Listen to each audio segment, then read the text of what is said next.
dia a todos. Estamos aqui começando mais um encontro do Segundas Intenções, com a dupla de escritores paulistanos, jovens escritores paulistanos, a Aline Bey e o Felipe Franco Munhoz. Vou fazer uma rápida introdução aqui, né, biográfica aqui dos nossos convidados de hoje, e depois a gente vai fazendo umas perguntas, e o objetivo é que o público também participe, né? Aliás, principalmente participe o público, né, fazendo perguntas. Quem quiser fazer pergunta, eu lembro que tem que usar esse microfone aqui ao meu lado. Então, vamos começar. Bom, a Aline Bey nasceu em São Paulo em 1987. Ela é formada em Letras pela PUC de São Paulo e em Artes Cênicas pelo Teatro Escola Célia Helena. Ela é editora e colunista do site cultural Oitava Arte. O seu primeiro e até agora único romance, né, é O Peso do Pássaro Morto, lançado em 2017 pela editora Nós. E esse livro venceu o Prêmio São Paulo de Literatura de 2018 na categoria Melhor Romance de Autor com menos de 40 anos. O livro conta a história de uma mulher dos 8 aos 52 anos, né, uma trajetória aí entrecortada, né, não é contínuo esse relato, vai tendo saltos, né, no tempo. E essa é uma trajetória marcada aí por traumas, frustrações, né, em que a violência do machismo, a violência do patriarcado está sempre presente, né? E o livro também mostra um pouco a elaboração que ela faz sobre uma parte desses traumas, né? Não todos, né? O Felipe Franco Munhoz nasceu em São Paulo em 1990, formado em Comunicação Social pela Universidade Federal do Paraná. Em 2016 ele publicou o romance Mentiras e, em 2018, o romance Identidades, ambos pela editora Nós. São romances marcados pela experimentação, pela heterogeneidade de referências, pela metalinguagem e pela autoficção. Bom, depois a gente vai tratar um pouquinho desses romances também. Eu queria começar fazendo pergunta para a Aline. A Aline, como eu disse, ela tem uma formação de atriz, né? Originalmente, inclusive, né? Você fez faculdade posteriormente, né? Você teve primeiro a formação de atriz. Então, eu queria saber em que medida essa tua formação, essa tua experiência, né, com as artes cênicas, ela nutriu, ou ela participou, ela colaborou, ela facilitou, permitiu a criação desse personagem feminino, né? Até porque é um personagem que você começa você começa a contar a história. Ela tem 8 anos e termina com 52. Você já teve 8 anos, você sabe o que é ter 8 anos, mas não o que é ter 52. Então, eu tenho essa curiosidade, queria saber em que medida que essa tua experiência como atriz te ajudou para compor esse personagem, um personagem, enfim, complexo e, como disse, né, que vive aí uma trajetória marcada por traumas e por dificuldades das mais diversas, né? Bom dia a todos, é um prazer estar aqui, agradeço muito o convite, bom dia. Eu acho que a minha formação como atriz ela é fundamental no meu processo criativo, porque eu comecei a fazer teatro com 14 anos, né?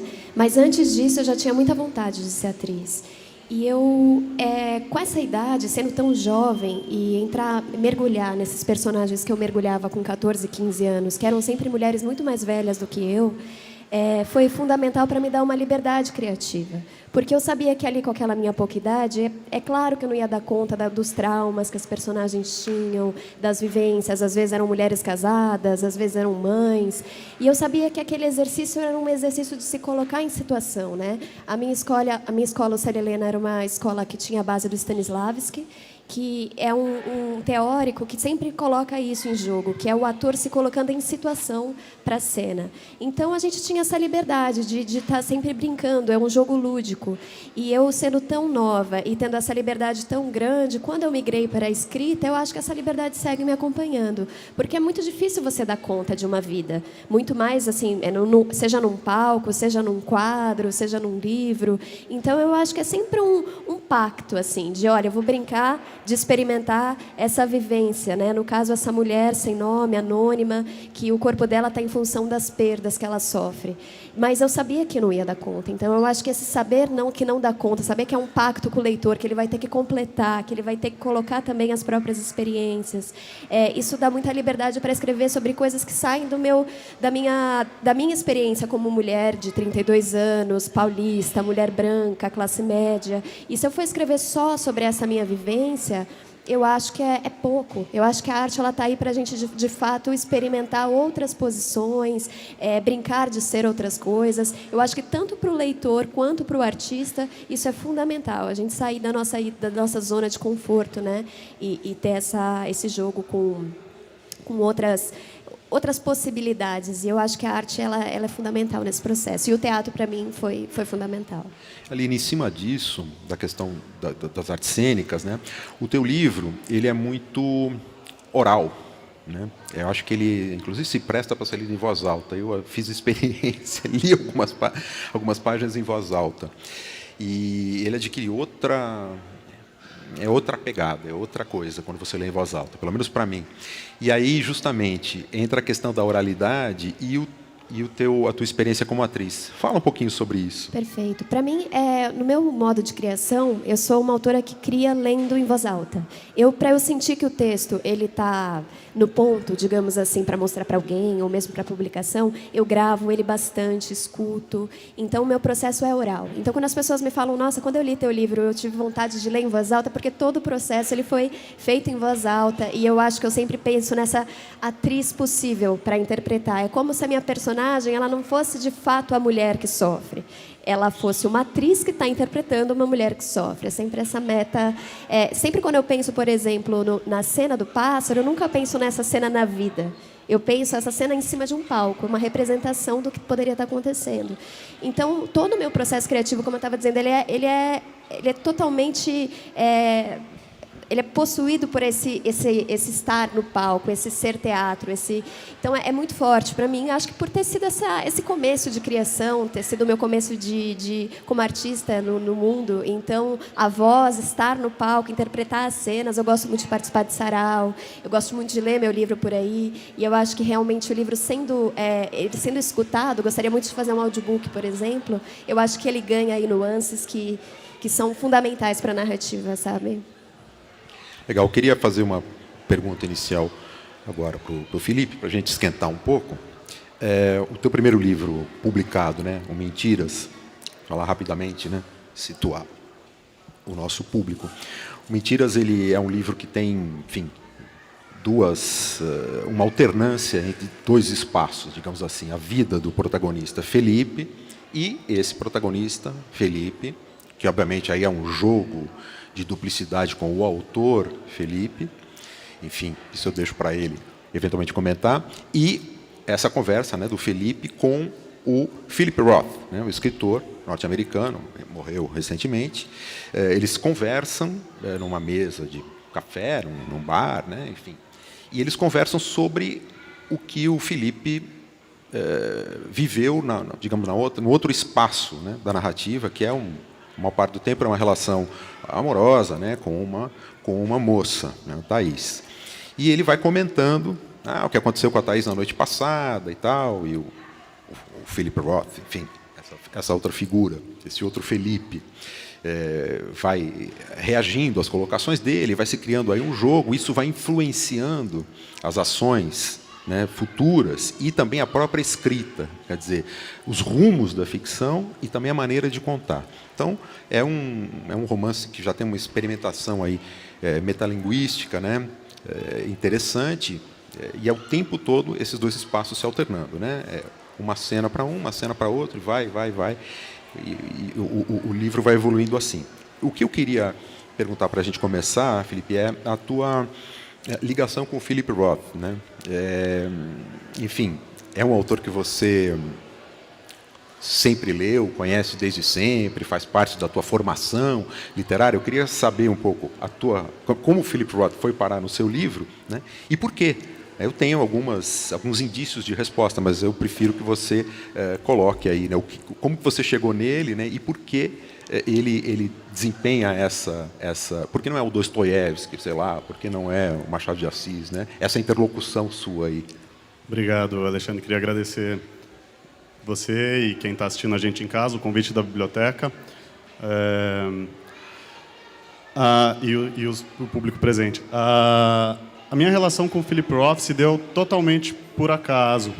Enquanto eu estava nesse processo de escrever o que eu não sabia ainda que seria esse livro, né, o Mentiras. Eu tinha feito um livro de contos que eu nunca publiquei e eu notei uma total ausência de diálogos quando eu estava revisando esse livro, relendo. E eu pensei, talvez tenha um campo aqui que eu deva explorar. Eu acho que essa total ausência de diálogos ela se deu porque as minhas leituras pregressas até então eram muito focadas talvez em autores que não trabalham tanto diálogo. Não, eu era muito novo, né? Comecei a escrever o Mentiras quando eu tinha 19 anos. Então eu estava influenciado muito por Kafka, por Borges, aquele começo de que a gente tenta fazer uma imitação, né? Até com a possibilidade de descobrir a própria voz, né? E nesse momento de tentar escrever bons diálogos, eu fui atrás de indicações de escritores que faziam bons diálogos. Eu fui ler o Hemingway, por exemplo, né? E o Philip Roth tem um livro inteiro em diálogos que se chama Deception. No Brasil ele foi publicado com o título de Mentiras, por isso que eu aproveitei o título para o meu livro, né? Porque tem esse jogo das referências implícitas do Philip Roth, ele acontece o tempo inteiro no livro, né? Então essa é mais uma, né? Desde o título. E lendo esse livro, tem um personagem que se chama Philip, que você pode inferir que é o Philip Roth, mas você não tem certeza disso também, enfim. E esse Philip que eu joguei num primeiro momento para dentro das minhas tentativas de escrever diálogo como se fosse uma voz repressora, uma voz que estivesse orientando ali ou dizendo que aquele caminho não estava certo, tal. Essa foi a primeira fagulha, e a partir daí, sem conhecer absolutamente nada da obra do Philip Roth, eu fui lendo todos os livros e um pouco de uma forma aleatória, eu li a obra inteira dele. E já no processo de escrita do Mentiras, e eu inseri referências escondidas a cada um dos livros do Philip Roth dentro do Mentiras, né? Tem referências implícitas. E uma coisa só que eu estava achando muito curioso que a Aline falou, que ela quando ela pensa no Peso do Pássaro Morto, ela pensa como se ele estivesse acontecendo num palco e não na vida real, né? E tanto o Mentiras quanto o Identidades, eles têm uma cara teatral, né? Mas é engraçado que eu penso, e muita gente me pergunta sobre adaptações e tal para teatro, e eu sempre fujo um pouco disso, porque na minha cabeça, apesar dele estar escancaradamente para o palco, eu penso nele só na página. Olha só. E o curioso é que você foi de uma escrita sem nada de diálogos para um livro que é totalmente estruturado em diálogos. Você foi de um extremo ao outro, né? Do extremo ao outro, e o Identidades também, apesar de ser todo inverso, todo composto por poesias e tal, ele é inteiro em diálogos, né? Também. No fim das contas, porque são vozes, né? O tempo inteiro são vozes.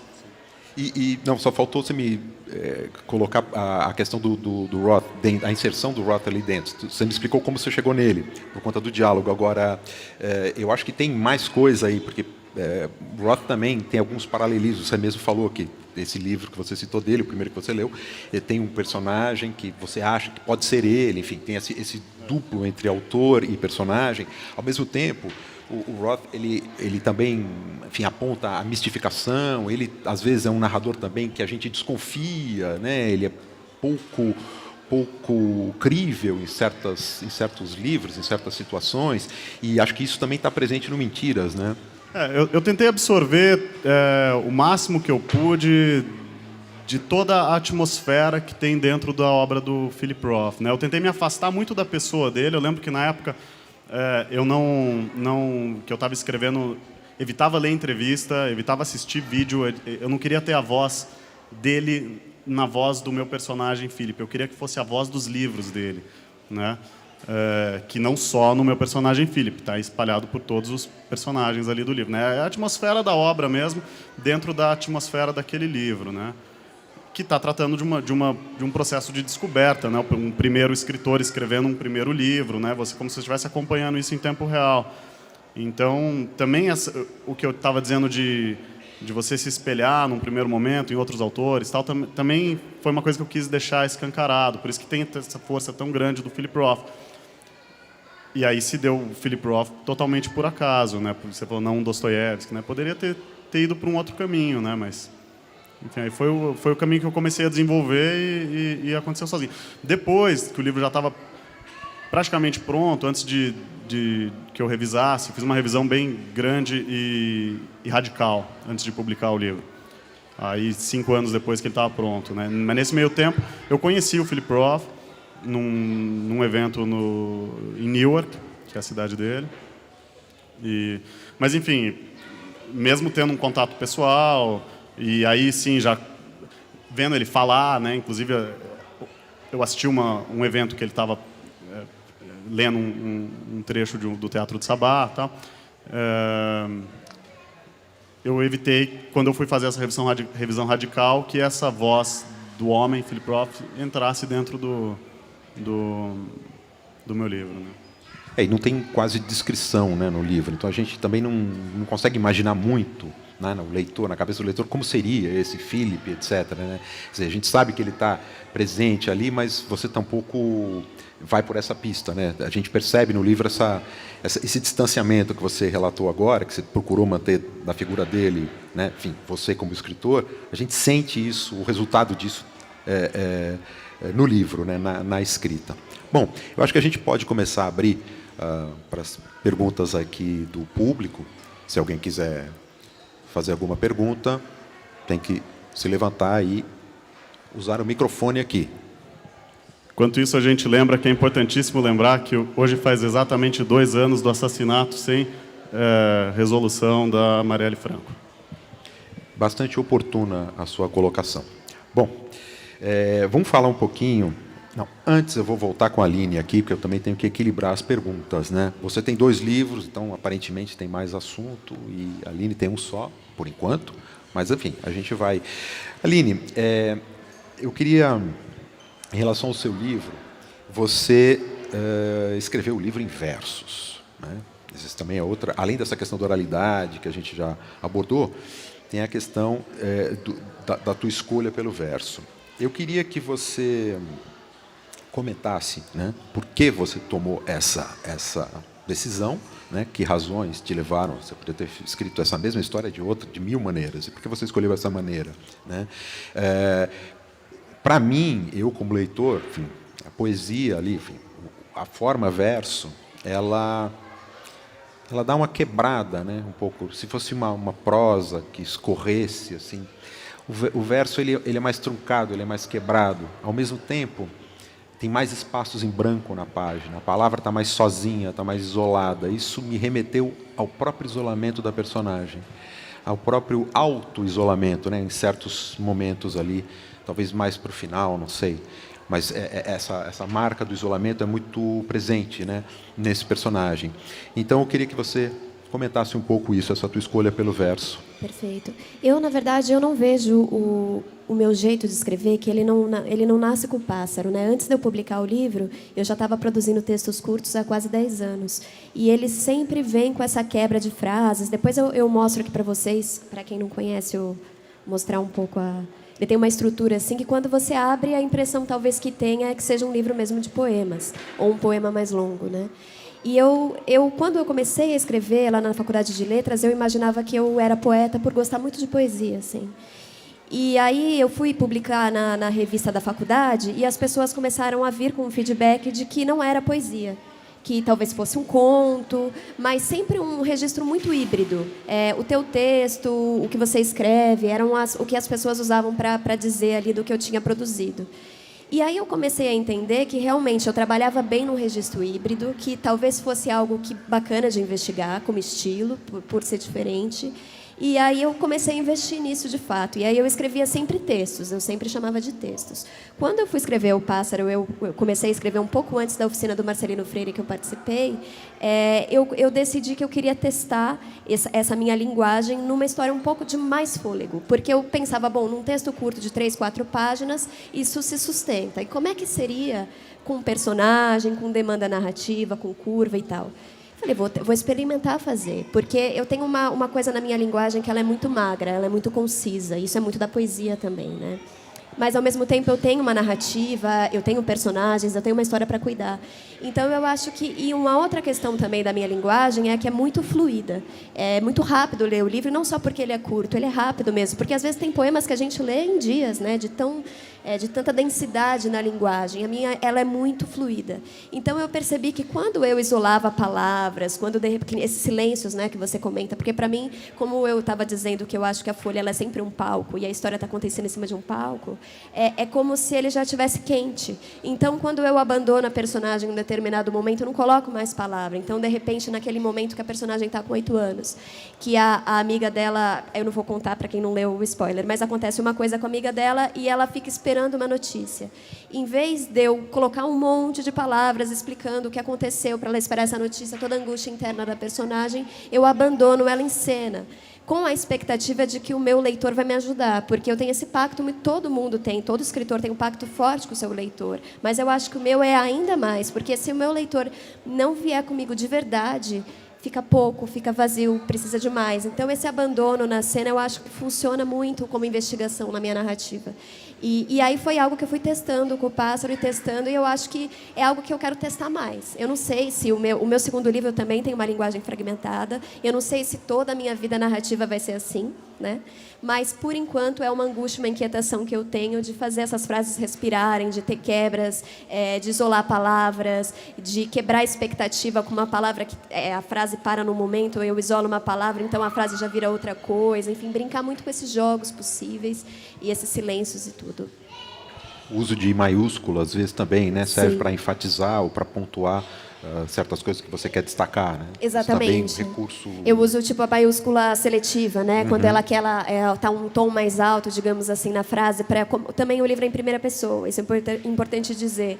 Então, como ela está narrando a própria história, tem muita coisa que um narrador em terceira pessoa ele me ajudaria mais, digamos, a completar a cena. Como ela mesma está contando, tem coisa que escapa. Então, se eu colocar uma palavra em maiúscula, o leitor ele vai falar, essa palavra importa. Então, eu sou muito da palavra também, eu sou muito do cultivo de cada palavra que está no livro, e porque por ser essa linguagem tão concisa e tão magra, então cada palavra importa muito, ela é muito bem escolhida, sabe? Bom, vamos falar um pouquinho agora do segundo livro do Felipe Identidades, já que nós falamos em versos, né? O teu segundo livro é, enfim, estruturado em versos. Agora, é um livro... Você falou impacto com o leitor, né, Aline? Ele, em matéria de impacto com o leitor, é um pacto, digamos, complexo, para dizer o mínimo, né? E vou explicar um pouquinho por quê. O livro do Felipe ele mobiliza uma pleia de referências absolutamente vertiginosa, né? Não tenho nem quase palavras para descrever, porque o negócio é realmente violento, né? Além de gêneros, né? Enfim, de formas de expressão, antes de gêneros, formas de expressão. Então, tem cinema, tem teatro, tem música, tem artes plásticas, né? Tem referências a artistas de todos esses campos, obviamente literatura, naturalmente. É um livro que é escrito como se fosse uma peça de teatro, né? Com indicações de cena e os diálogos, enfim, as falas dos personagens. E, além disso, dentro de cada uma dessas formas de expressão, o arco, né, de referências é absurdo, né? Sei lá, se pegar só um exemplo, falar de música, tem referências ali ao Miles Davis, ao Milton Nascimento, ao Gang of Four, enfim, todos os gêneros, temporalidades, tudo misturado, né?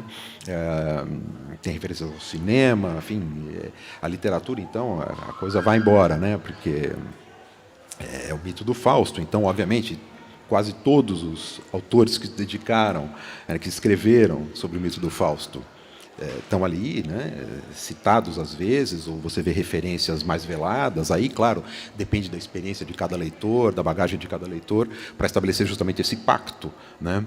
Quanto mais bagagem o leitor tiver, talvez mais fácil seja estabelecer esse pacto. Não sei, talvez não.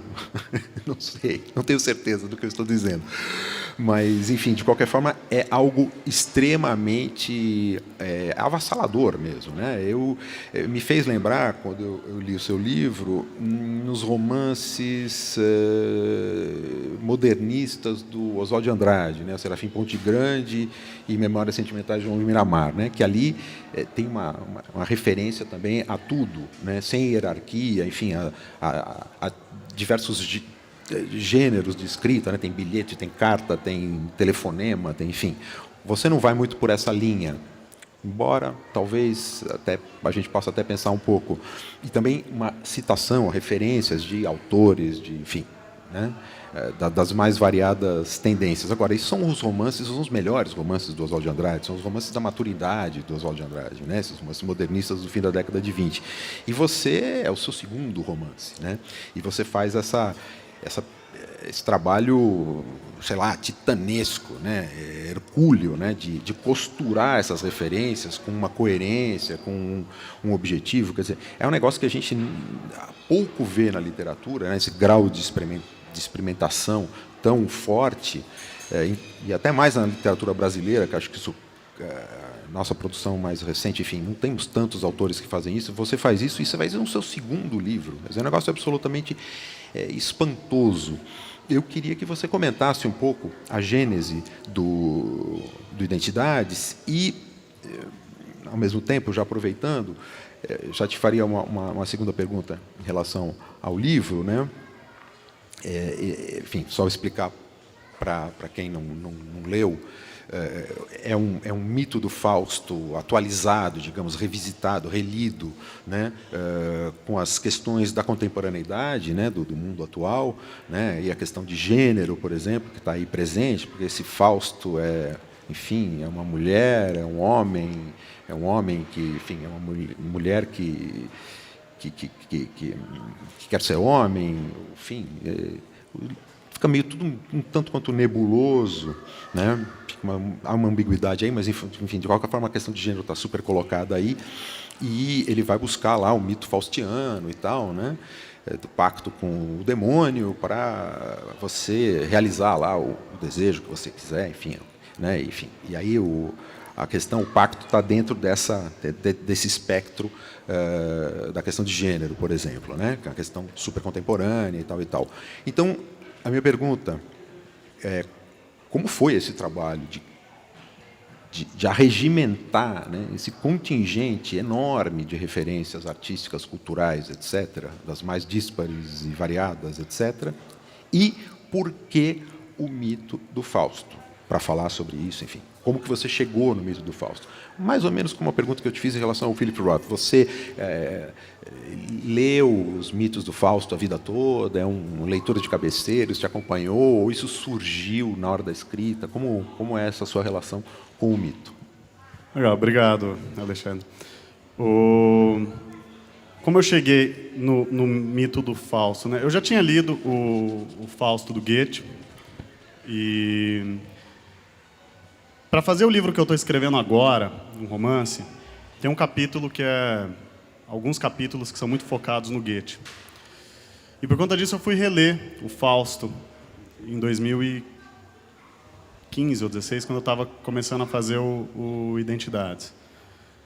E relendo o Fausto e passando por uma situação particular de saúde, eu estava com a cabeça muito abalada em um momento, e escrevendo, além desse romance, alguns poemas, isoladamente, né? Então eu estava nessa chave de fazer um romance baseado no Goethe e de escrever alguns poemas com a intenção de um dia compilar num livro de poesia, né? Então eu estava com a cabeça em versos e eu estava com a cabeça no Goethe. E aí e passando por uma situação delicada de saúde. E aí, nesse momento, eu tive essa ideia de colocar esse personagem que estava passando por uma situação delicada de saúde diante de um demônio, que acabou se transformando isso um pouco depois, né, no processo criativo. A partir daí,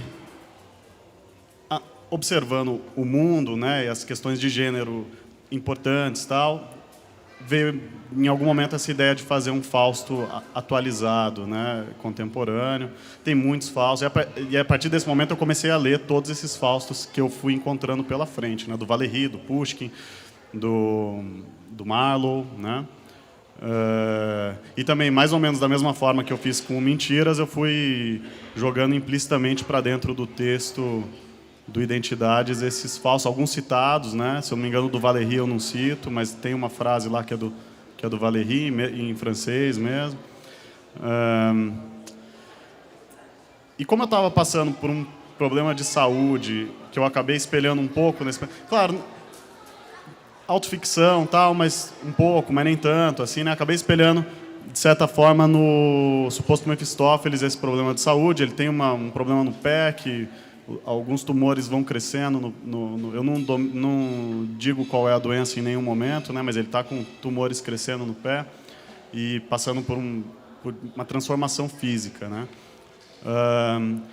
Em contraponto, Fausto, que é esse homem que nasceu em corpo de mulher e deseja se transformar de fato num homem, também está passando por uma transformação estética, né? Ela está talvez se transexualizando, não sei se existe esse termo, mas é isso.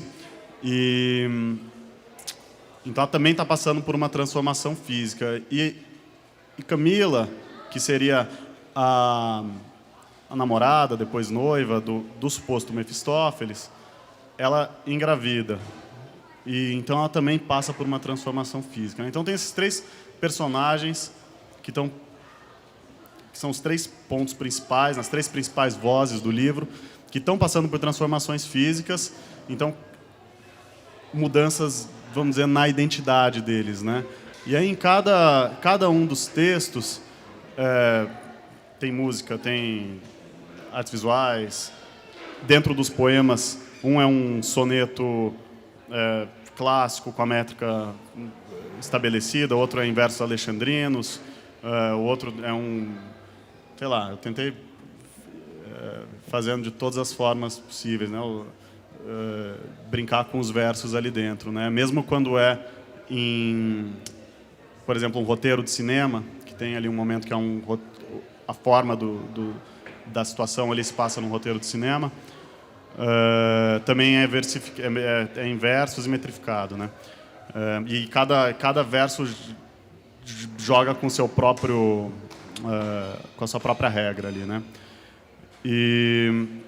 Então cada um desses trechos isoladamente tem a sua própria identidade também e a minha ideia era que formasse um pequeno momento com começo, meio e fim, mas que, se você ler na sequência, forma um grande arco narrativo, que é essa história do pacto fáustico, da transformação do corpo do suposto Mefistófeles, da Camila que engravida, mas de repente ela é apresentado para ela um dilema que essa enfermidade que o suposto Mefistófeles tem é uma enfermidade genética, e possivelmente esse filho ele tem 50% de chance de ter o mesmo problema, e aí em eventuais diferentes níveis de gravidade, né? Então ela se coloca a questão de se ela vai ter esse filho ou não, ou se ela vai fazer um aborto, tá?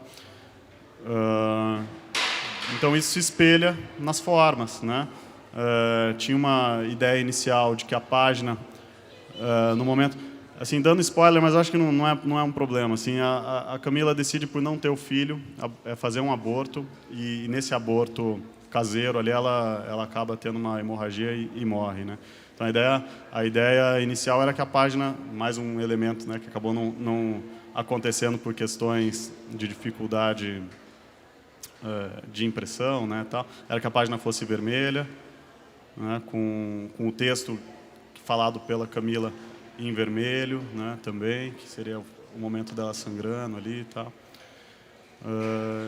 Mas é isso, né? Assim, aí aos poucos eu fui costurando todas essas formas de identidades ali dos personagens, as transformações de identidades dos personagens, e o livro vai se transformando de identidade, né, isoladamente também, para formar esse grande arco narrativo que é um mito fáustico contemporâneo. Você falou em identidade antes, numa outra colocação sua, você falou de buscar uma voz, né? Você, claro, como jovem autor, está buscando a sua dicção, a sua voz literária. Justamente, esse livro, o Identidades, pelo fato de ele ter toda essa costura, né? Esse elenco imenso, né, de referências à cultura, né, a gêneros literários, a autores, a estéticas, etc, etc. Quer dizer, é uma imensa heterogeneidade esse texto. Cada poema é completamente diferente do que veio ou do que vai. Embora às vezes você pegue o mesmo poema e repita ele praticamente igual 3 vezes, com mudanças de pontuação, que você está apontando que também é semelhante, mas ao mesmo tempo é diferente. Quer dizer, no fim das contas, isso acaba até aumentando a diversidade, porque algo muito parecido pode ser diferente. Isso só amplia esse leque. O que me espantou, e continua me espantando, eu confesso, não é difícil, não é mais difícil você encontrar a sua própria voz no meio de tantas outras vozes. Você complica ainda mais sua tarefa. Fala um pouco sobre isso. É difícil eu dizer, né? Mas eu tenho a impressão de que, mesmo no meio de tantas jaulas, vamos dizer assim, né? Eu gosto de trabalhar muito com a restrição, né? A constraint, né? Quando você estabelece algumas regras antes de começar ali o seu trabalho de escrever, né? Que no Mentiras tem também, né? Que já é só em diálogos, é um diálogo em que se passa em determinado espaço com determinada pessoa, depois em outro espaço com outra pessoa. Enfim, já tem essas regras todas pré-estabelecidas também, né? Não pré-estabelecidas, isso eu vou descobrindo enquanto eu vou fazendo, né? Mas e no Identidades aí são muitas, né? Que cada página é uma regra diferente, né? Mas eu tenho a impressão de que no meio disso tudo tem um fio condutor que acaba sendo inescapável, né? Do meu próprio forma de narrar, né? Assim, uma coisa que eu estou sentindo agora nesse momento. Eu estou fazendo um trabalho de tradução do Pushkin, que começou como exercício de aula de russo, e tem um pouco a ver com o que eu faço. Assim, em russo, o Pushkin busca de sonoridades que reflitam o conteúdo, né? Ele trabalha com isso, apesar de ser um autor do século XIX, né? Assim, então tem uma temática toda diferente, tem ele era inventivo para a época, mas enfim, a gente já está num outro lugar, né? Mas fazendo o Pushkin, eu sinto que tem muito do Identidades mesmo. Assim, quem lê o Pushkin que eu estou fazendo vai identificar o autor do Identidades também, né? Eu acho que aí faz parte do... Você também faz tradução, né? O leitor vai encontrar a sua voz dentro do texto que você está traduzindo, né? Então, acho que não tem muito como a gente escapar da nossa própria voz, né? E que bom, né? Assim, isso permite que a gente tenha várias traduções da mesma coisa, por exemplo, ou enfim, né? E aí eu sinto isso no Identidades também, né? Que mesmo tendo vários gêneros ali, a forma ao buscar o resultado é similar, né? A forma de construção de texto também acaba sendo similar, seja em prosa, seja num soneto decassílabo. Assim. É isso que dá a unidade, né? É isso que costura, né? Todo esse arco de referências, volto a afirmar, absolutamente estarrecedor, né? Não tenho palavras, porque é um negócio impressionante. Obrigado. Eu estava lendo, quando eu li o livro, eu lembrava muito do Ulisses, do Joyce, né? Que eu li muito jovem. E, obviamente, depois fui reler, né? A primeira leitura não entendi grande coisa, mas era uma doideira, né? Você não sabe o que está acontecendo em nenhum momento, né? Você não sabe onde ele está, o que está acontecendo, nada. Né? Tudo tudo nebuloso. E eu senti um pouco essa sensação, claro, não é exatamente a mesma coisa, mas é algo que eu senti com o Joyce, depois senti com Identidades, não senti com outros escritores. Obrigado, fico muito feliz. E isso acaba gerando muitas interpretações diferentes, né? O que é muito legal, né? Sim, sem dúvida, sem dúvida. Essa heterogeneidade serve, leva água para esse moinho. Eu recebo as mais diferentes interpretações, feedbacks, muito bacana. Só queria lembrar que a participação de todo mundo aqui está aberta, só ocupar o microfone. Oi, Aline, oi, Felipe, tudo bom? Eu queria saber como vocês resolvem que o livro está pronto. Está pronto, você vai mandar para a editora, assim. Eu acho que essa é uma grande questão, né? No caso do Pássaro, como ele foi escrito dentro de um concurso literário, que eu promovido pelo Marcelino Freire, tinha prazo para entregar. Então, essa correria foi uma correria para escrever, para entregar no dia correto. Então, assim, o livro ficou pronto porque tinha que ficar pronto. Então, eu acho que, por um lado, ter um concurso atrás, dar um prazo claro para você terminar o livro. Depois, na parte da edição, eu deixei o livro descansar por alguns meses e retomei, né? E aí eu dei mais uma acabada, fiz uma edição um pouco melhor, mas também já estava muito definido que o livro já estava pronto. Agora, no meu segundo livro, por exemplo, para mim já está mais nebuloso, porque o que eu estou entendendo uma hora eu vou ter que deixar ele, porque é o limite que ele vai chegar, sabe? Eu acho que é quando você sente que o livro chegou num limite dele mesmo. O seu estilo aqui, com essa história, com essa narrativa, com essa proposta, é isso que você vai conseguir entregar até aqui. Eu acho que é uma sensibilidade de perceber isso. Mas eu acho que se você deixar o livro com o autor, ele provavelmente não vai parar de mexer, porque é um pouco angustiante, né? Você sempre quer dar mais uma flanelada numa frase, aprofundar um pouco mais alguma interpretação, algum personagem, enfim. É difícil, porque como você é o autor, você tem esse direito, você tem esse aval de mexer, então a vontade que dá... Tem alguns autores que escrevem livros por 30 anos, né? Eu estava lendo Formas Breves agora, do Piglia, e ele estava falando sobre o Macedônio Fernandes, que escreveu um livro por 50 anos, parece. Enfim, e fica trabalhando no livro infinitamente. Então, são vários escritores que estão à frente daquele trabalho, porque conforme o tempo vai passando, você já é outro, né? O livro já é outro. Eu acho bonito também. Mas, Aline, só pegando carona antes do Felipe responder, você não faz o teste da gaveta?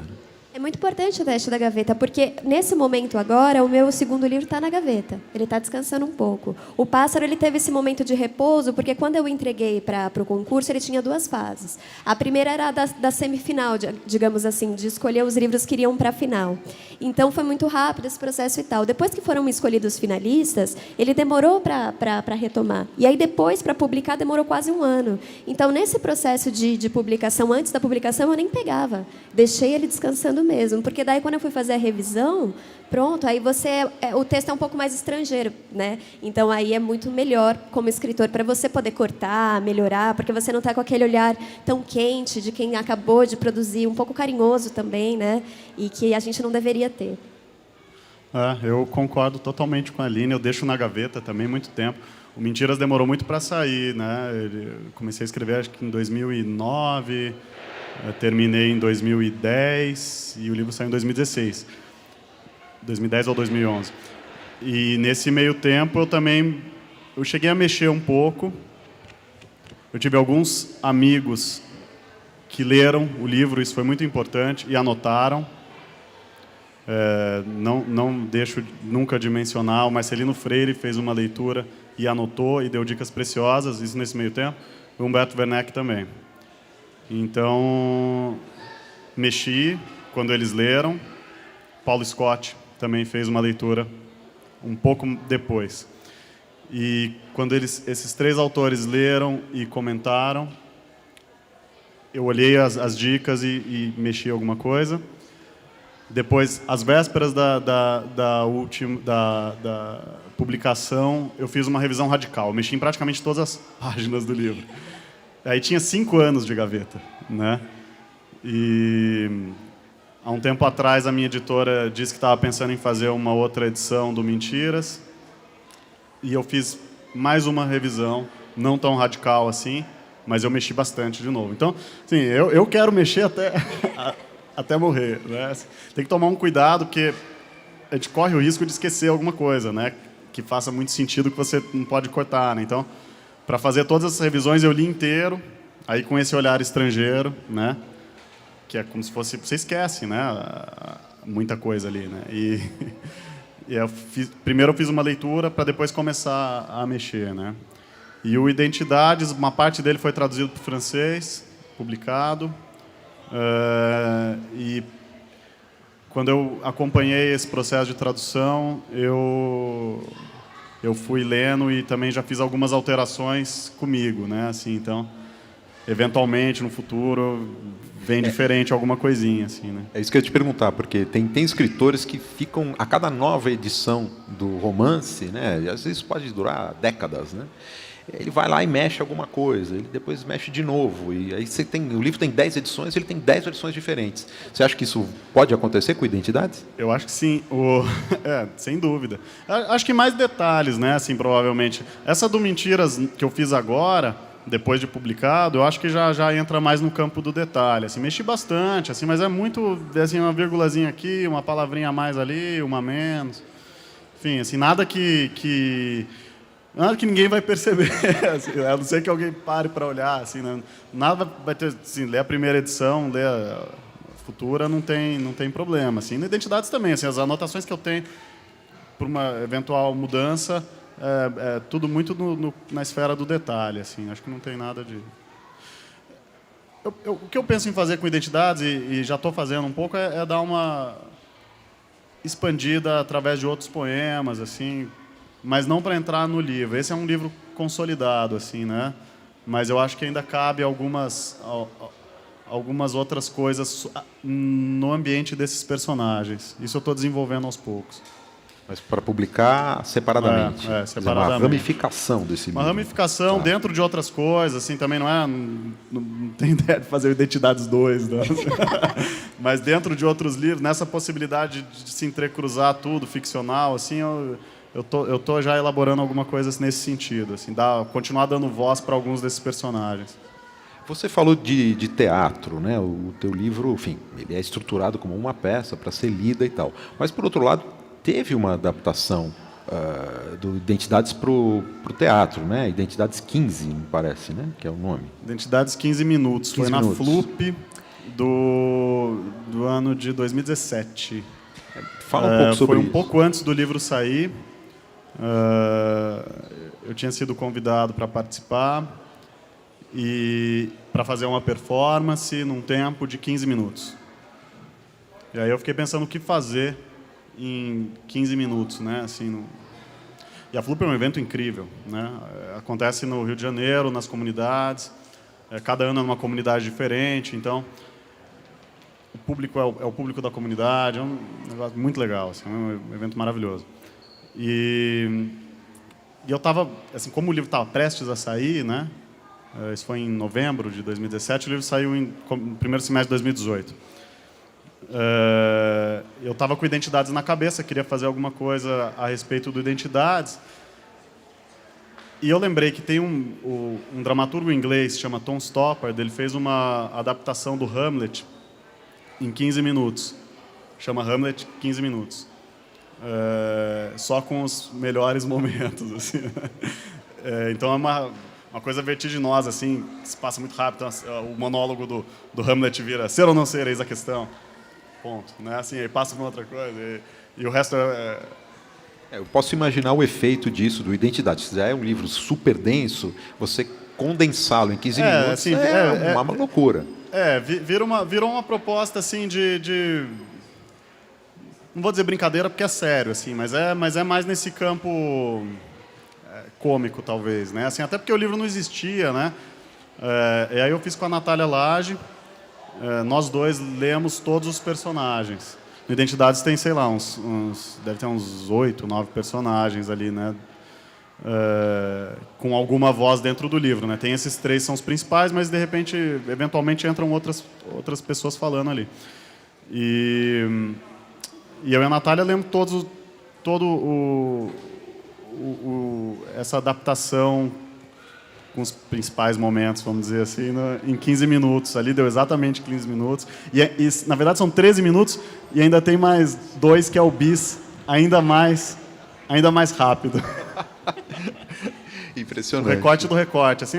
E aí depois o livro saiu, né? Mas foi uma autoadaptação, assim, foi nesse contexto de pensar uma performance ali rapidamente, enfim. Eu gostei do processo todo, foi legal. Legal. Bom, temos mais uma pergunta do público. Bom dia, eu sou a Lucinéia, eu sou professora da rede pública. Em primeiro lugar, Marielle presente. Estou muito feliz de estar ouvindo vocês numa biblioteca e saber que vocês fazem um sucesso assim, em outros espaços, em redes sociais também. Foi assim que a Aline chegou até a mim. Eu queria falar um pouquinho de como foi meu processo de leitora. E hoje eu já sou sua leitora e hoje saio leitora do Felipe, aqui depois desse encontro. O livro você começa a ler, se você bobear, você termina logo. Aí eu fiz uma estratégia de ler devagar, porque eu queria que ele não terminasse de tão forte que ele é. Então, há momentos que a gente lê e precisa parar para respirar daquela personagem.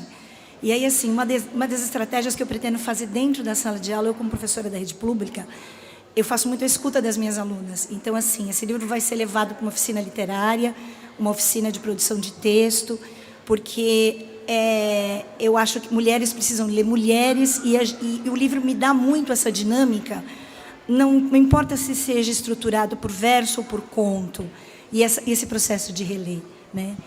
E aí eu queria fazer uma pergunta para os dois a respeito dessa questão das vozes e das identidades. O quanto das vozes, de quem vocês já conviveram, de quem vocês leram. Por exemplo, eu sinto muito a voz de Manuel de Barros na tua escrita, de Clarice Lispector, enquanto eu estou lendo os versos. E eu acho uma delícia eles serem truncados, porque você nos dá assim, tempo de estar junto na tua escrita, né? E o quanto assim, essa circulação de leitoras, de autores, e também de você, Felipe, como tradutor, o quanto dessas vozes do século XIX, desse autor, está aí, por exemplo, no dia a dia, porque você é um tradutor do hoje, né? De estarmos vivendo todas essas dinâmicas de civilização. Muito obrigada pela conferência e parabéns por tudo. Obrigada. Obrigado. Gostou de conhecer pessoalmente, muito bom, que bom. Bom, eu acho que a minha personagem ela acaba sendo anônima, né? Quando eu comecei a escrever, eu fiquei pensando no nome dela, num possível nome para ela, e o nome não vinha de jeito nenhum. E aí, mais para o meio da narrativa, eu fui percebendo que era mais potente ela não ter um nome. Porque ela sendo anônima e sendo em primeira pessoa, um fluxo de consciência acaba abarcando aí muitas mulheres. E não só mulheres, né? Homens também. É claro que eu recebo um feedback mais caloroso ainda das mulheres, por a gente saber o que é um corpo no mundo, um corpo feminino hoje no mundo. Para o homem, a experiência pode ser um pouco mais externa, mas, de qualquer forma, a minha ideia era colocar a pessoa dentro da história, e não aquele conforto que geralmente a gente tem quando está lendo, que a gente fala, não, mas isso não está acontecendo comigo. É muito sério, mas está acontecendo, e a pessoa reflete. Eu queria que a pessoa vestisse essa roupa que a personagem propõe, um pouco esse exercício que a gente estava conversando lá no começo, de se colocar em situação que o ator faz, né? E a gente imagina que um artista, quando se coloca em situação, ele acaba se humanizando muito mais, acaba entendendo muito mais o entorno do que está acontecendo hoje, porque você está se colocando na pele. Então, eu acho que, é claro que ela passeia por várias idades, então, essas vozes, elas são múltiplas. Essas duas referências que você trouxe são muito fortes para mim. O Manuel de Barros foi um autor que eu descobri na universidade por um professor, que até tem um agradecimento para ele no final do livro, que foi um professor que eu tive que me incentivou muito a continuar escrevendo. E é um autor que inaugurou para mim um jeito de dizer, porque eu não sabia que você podia colocar aquele tipo de poesia da infância tão claramente na página, daquela maneira tão singela que ele faz. E eu gosto muito de uma narrativa simples, que abarca assim, as pessoas, né? Então, o Manuel de Barros, sem dúvida, se eu não tivesse lido a literatura dele, eu não teria produzido esse 8 anos, de jeito nenhum. Apesar de ter muito da minha menina e muito das crianças que eu observo, mas como ponto referencial de literatura, o Manuel de Barros é fundamental. E a Clarice, ela é para minha obra inteira, porque foi uma escritora que eu consumi muito jovem. Então, ela me influenciou de uma forma devastadora, porque eu não tinha referências de mulheres escritoras. Eu estava fazendo teatro e só lia os europeus, os brancos, Brecht, Tennessee Williams, Shakespeare, mas eu não lia mulheres, eu não estava ainda engajada no movimento feminista, né? Então, a Clarice foi minha primeira experiência, não era uma dramaturga, uma escritora que a gente adaptou ali um livro dela no teatro, mas foi a minha primeira experiência ali com a literatura produzida por uma mulher. Então, foi devastador, porque, de fato, se comunicou com camadas minhas que outros, apesar de serem obras grandiosas, ainda não tinham se comunicado tão intimamente. Então, eu sei o quanto que a Clarice, mesmo quando eu não estou consumindo a literatura dela, o quanto ela me inspira, porque ela é base para mim, ela é o meu estofo, entende? Então, ela, com certeza, influencia muito e vai influenciar muito mais. Minha cabeça é um caldeirão, assim, né? Eu vou jogando tudo dentro do liquidificador, assim, do livro, as pessoas que eu encontro e o que eu leio, o que eu assisto. E eu deixo que isso se reflita dentro do texto, né? Assim, algumas coisas propositalmente eu escondo e outras eu faço questão de mostrar, porque eu acho que também é o amor pela arte, né? Que acaba se espelhando ali, né? Assim, eu sou um leitor apaixonado, assim, eu gosto de ler, eu gosto de escutar música, e de certa forma eu acabo inserindo isso dentro do meu trabalho explicitamente, né? E eu leio de tudo, leio muita peça, né, que foi publicada. Acho que isso também acaba influenciando em se transformar ter um pouco essa cara de teatro.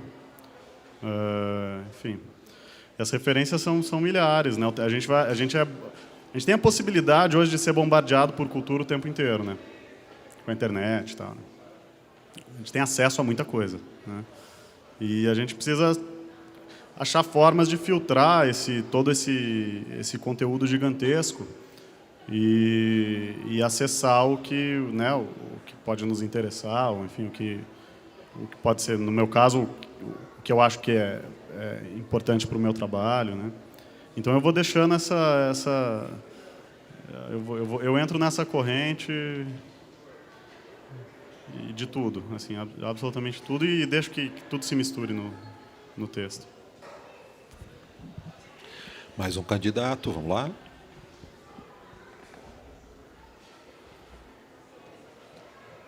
Bom dia, eu sou Claudinei, sou jornalista.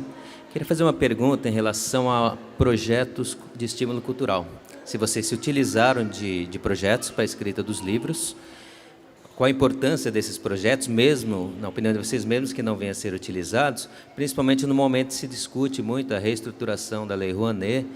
Nós temos alguns outros projetos como o PROAC aqui no Estado, né? A opinião de vocês a respeito disso, principalmente no momento em que a gente percebe um governo pouco afeito à cultura e, como vocês comentaram, algumas questões de feminismo, questão de gênero, também cria-se muito questionamentos em relação a isso no momento que estamos vivendo. Eu queria que vocês fizessem uma questão, uma menção a tanto a parte cultural quanto essa questão política que vemos no momento quando falamos em programas de estímulo à cultura.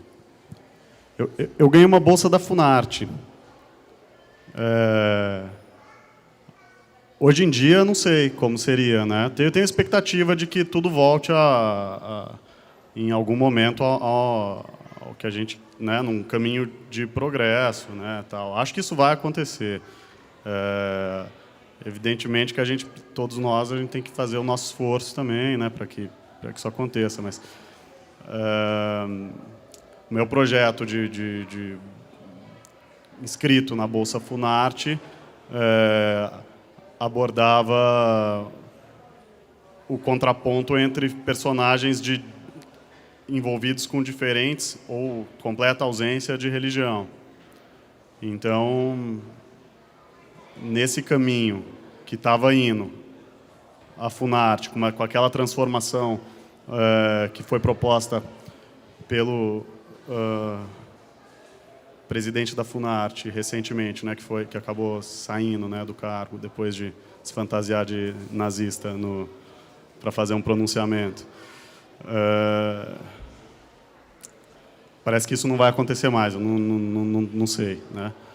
Agora, eu acho que isso volta em algum momento ao caminho que estava antes, que era de contemplar projetos com as maiores diversidades possíveis, né? Enfim, acho que é nesse caminho que tem que ser, né? Acho importantíssimo que isso exista, porque tem uma dificuldade muito grande para artistas em começo de carreira, jovens artistas. É muito difícil você conseguir qualquer espaço, você conseguir qualquer dinheiro para fazer qualquer coisa. Então, assim, a Bolsa Funarte, quando eu ganhei, eu era estagiário e eu saí do meu estágio para ficar escrevendo o Mentiras, e desde então eu passei a trabalhar só com literatura. Assim, foi uma mudança radical na minha vida. Não sei para onde poderia ter caminhado, né? Assim, eu já tinha essa coisa muito forte de ser escritor, de querer ser artista, né? Mas a Bolsa Funarte foi o pontapé inicial, né? Então eu sou 100% a favor disso, né?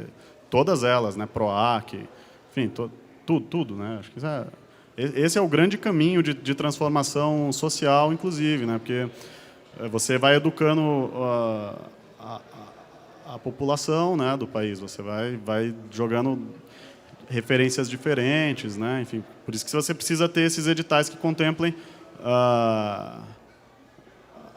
as formas mais variadas de expressão e a partir dos criadores mais diferentes possíveis, né?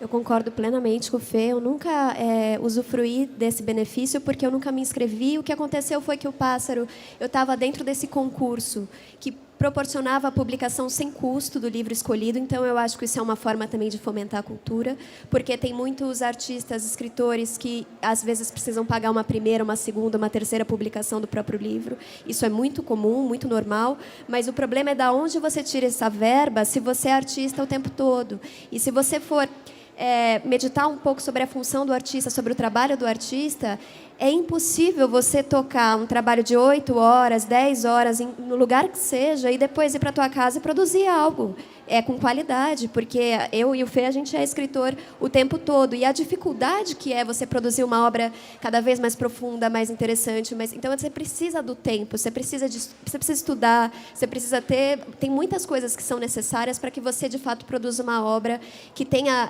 qualidade. Claro que nada garante, mas é importante que você alimente o seu tempo, né? Então, esse concurso foi muito importante para mim, porque realmente eu não tive nenhum custo. Como eu ganhei o Prêmio São Paulo, ele tem uma verba, então foi muito importante para mim, porque como eu sou só artista, ele segura as contas, então é algo que realmente você consegue, como uma bolsa eu vejo, sabe, para você produzir seu segundo trabalho. E também eu participo muito do SESC, assim, vários circuitos do SESC. Eu estou esse ano no Arte da Palavra, que vai viajar aí o Brasil, vários lugares, não só capitais, mas interiores e tal, para falar em escolas, no SESC, SENAC, enfim. E esses projetos são fundamentais para você divulgar teu trabalho, para que a literatura chegue nas pessoas. O SESC é uma instituição que tem uma preocupação gigantesca com a cultura nesse país. Então, é algo que eu frequento e é algo que eu sou fã, assim, que defendo com todas as unhas e dentes mesmo. E acho que é isso. Assim, por exemplo, os clubes de leitura Leia Mulheres, no meu caso, né, que acabam fomentando a leitura de livros produzidos por mulheres, não só os clássicos, mas também as contemporâneas, as mulheres que estão produzindo hoje. Então, eu sinto um apoio muito maior, cada vez maior. Eu publiquei o livro em 2017 e entrei, de fato, no mercado editorial, né? Porque antes eu trabalhava com literatura, mas como eu não publicava, estava em outro lugar. E eu percebi o quanto a força desses clubes de leitura específicos, que se debruçam na literatura produzida pela mulher, é importante e fomenta a cultura no país também. E muitos não têm lei Rouanet. As mediadoras, elas fazem sem nenhum ajuda de nenhum lado, elas fazem do próprio bolso. Então, é muita coragem, é muita vontade de fazer acontecer, porque realmente a gente vive num país que tem que ir catando a migalha assim, para conseguir produzir, sabe? Hoje, mais do que nunca, né? Hoje, mais do que nunca. Mais alguém quer fazer alguma pergunta? Por favor.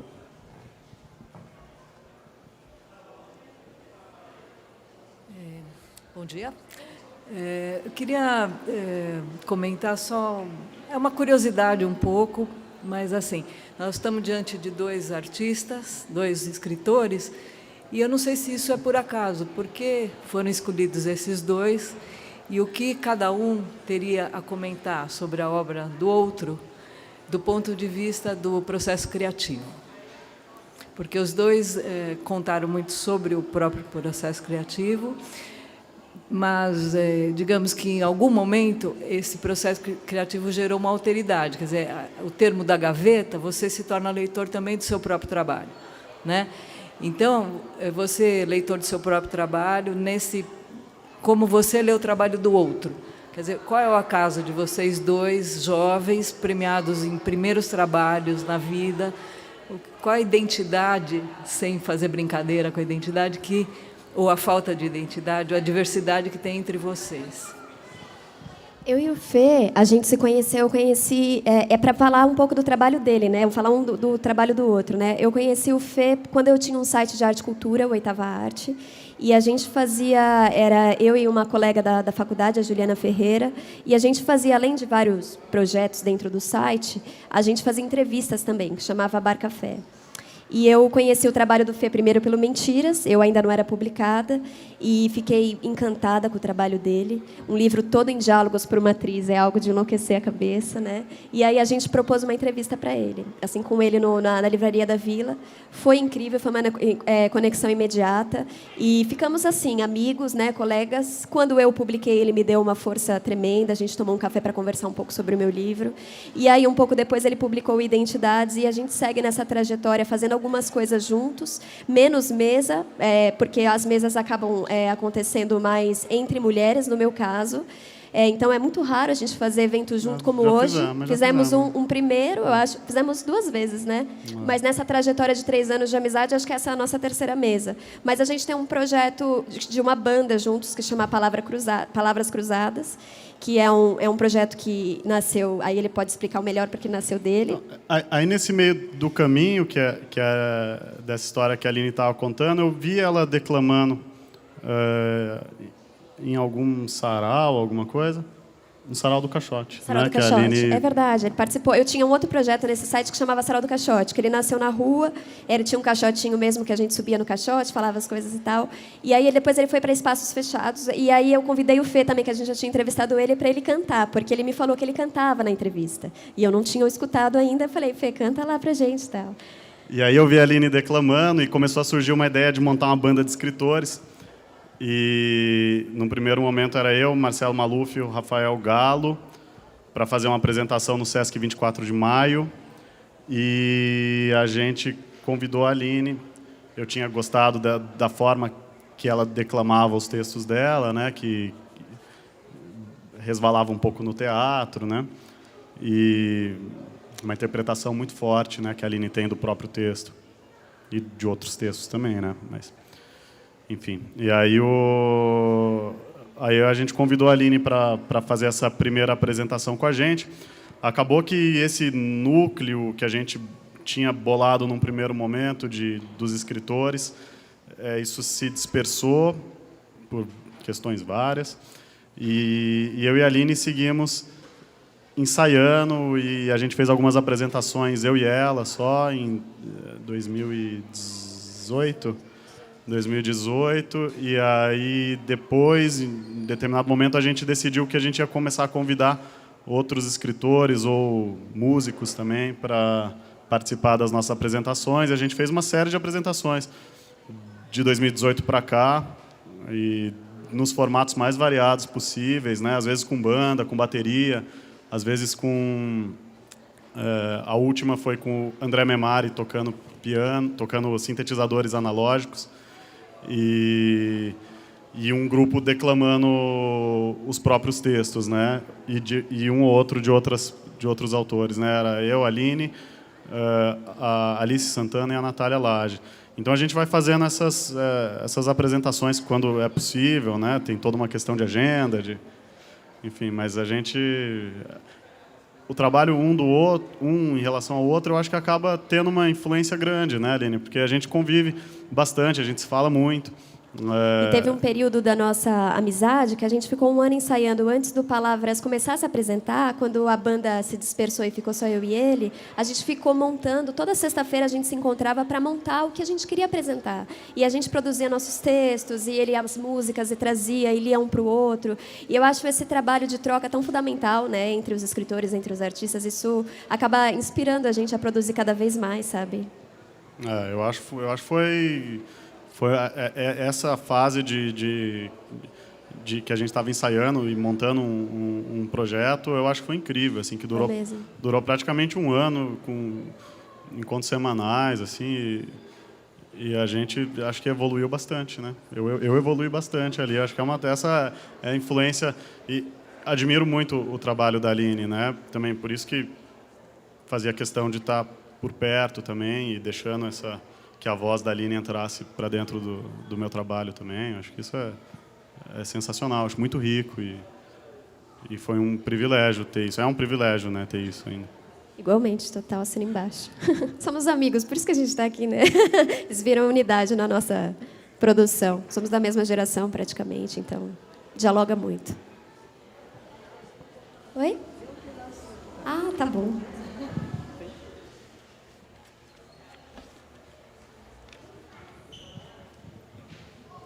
Ela pediu para ler um trechinho do livro, eu vou ler.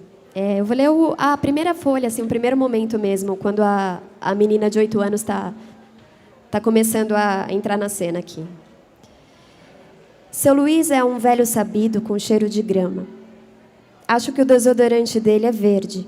E o corpo deve ter uns 100 anos, de tanta ruga na pele toda. Um homem tartaruga. A casa que ele mora parece uma toca.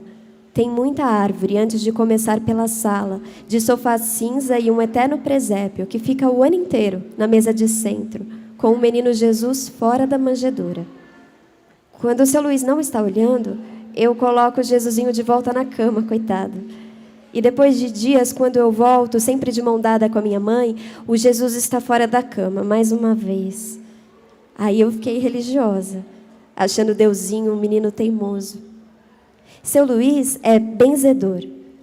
Quando eu estou com dor de garganta, e eu estou sempre com dor de garganta, ao invés de médico, minha mãe me leva no seu Luiz.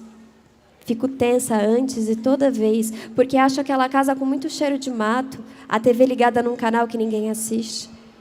Na hora de benzer, é reza de índio. A voz do seu Luiz fica grave. Parece que tem um cacique dentro dele, cantando para eu sarar. Minha mãe pede, fecha o olho. Finjo que fecho, mas ainda vejo um pingo do chão, a ponta do pé, na dança da cura.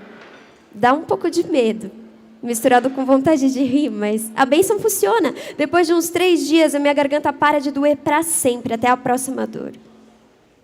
Seu Luiz é marido da Dona Rosa. Ela está sempre de vestido e faz um melhor pudim para minha boca. A colher até bate no dente, de tanto que eu chupo para roubar todo o gosto daquele doce. Seu Luiz fica me olhando. Nem de noite ele tira os óculos escuros. Gosto quando ele me mede na parede para saber se eu cresci desde a última vez que nos vimos. Quase sempre eu cresci. Todas as crianças são assim. Tirando as que passam fome. Eu vi na televisão que precisa de leite e carne para a pele da gente virar adulto. Na volta para casa, minha mãe dizia, seu Luiz é um homem de Deus. Da minha janela dava para ver a casa dele. Eu espiava de vidro aberto quando não sentia vontade de dormir. Ele ficava sem pressa regando as plantas, perfumando a rua com água de mangueira. Depois sentava na cadeira de balanço e fumava palha no meio da noite. Um passarinho cantando sua música de céu escuro, como eram meus olhos, de tanto eu não dormir, ou só dormir já no fim da noite, começo da manhã, quase hora de acordar. Eu queria tanto entender as coisas no colégio, ficava com a cabeça cheia de matemática, mas era só olhar o seu Luiz fazendo, que eu me sentia mais tranquila quanto a essa história de entender. Eu gosto do Deusinho teimoso que não para da cama, porque eu também sou assim.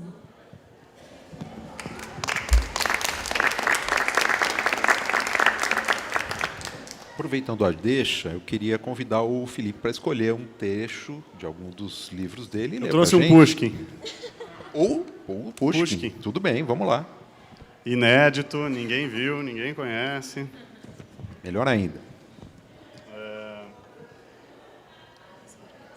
Ele está inteiro aqui. Chama Demônio. É um poema que o Pushkin escreveu em 1823. Isso para puxar um pouco para a temática do identidades, né?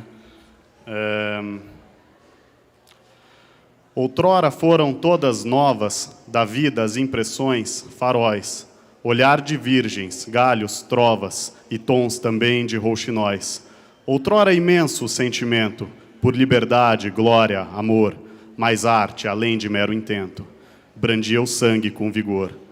Ponteiros de esperança e gozo quiseram brusco a queda então. No instante um gênio vil, maldoso, furtivo expôs-se à vista, à mão. Tão triste cada encontro à frente, sorriso augusta espreita, enfim, o seu discurso fel, pungente, vertendo frio veneno em mim. Calúnias fala em firme afã, convence até o destino, induz. Beleza aponta, falsa, vã, despreza alento a lira, luz. Renega o livre, o bem, pureza, debocha a vida em seu olhar, e nada em toda a natureza, com bênçãos ele quer louvar.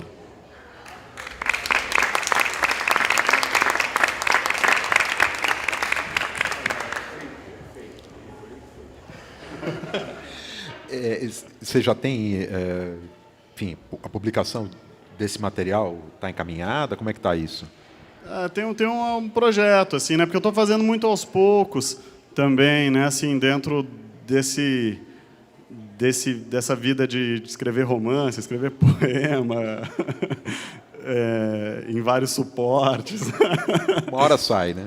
Não, acho que tem uma ideia, assim, para a Kalinka.